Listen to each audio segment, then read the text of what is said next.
Your next question comes from a line of Joe Moore from Morgan Stanley. Your line is open.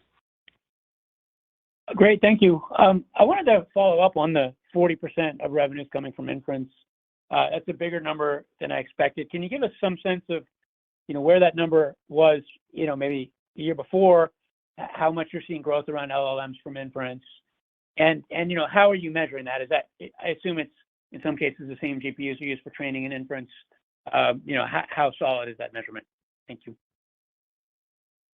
I'll go backwards. The estimate is probably understated, but we estimated it, and let me tell you why.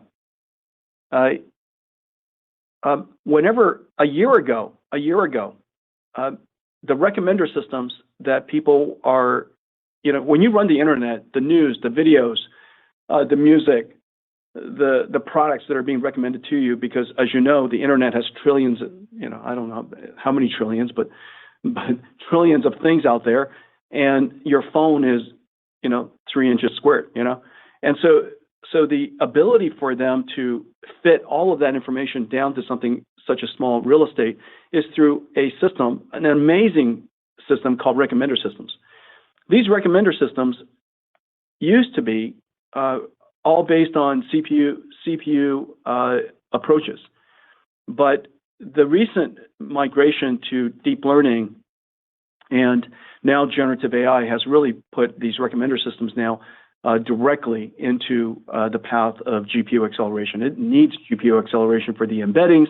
It needs GPU acceleration for the nearest neighbor search. It needs GPU acceleration for the re-ranking, and it needs GPU acceleration to generate the augmented information for you.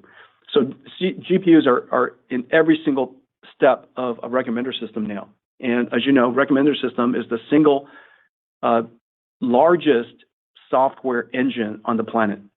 Almost every major company in the world has to run these large recommender systems.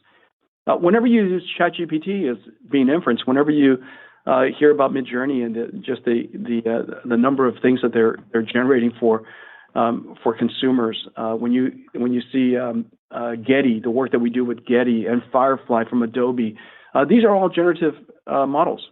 The list goes on, and none of these, as I mentioned, existed a year ago. 100% new.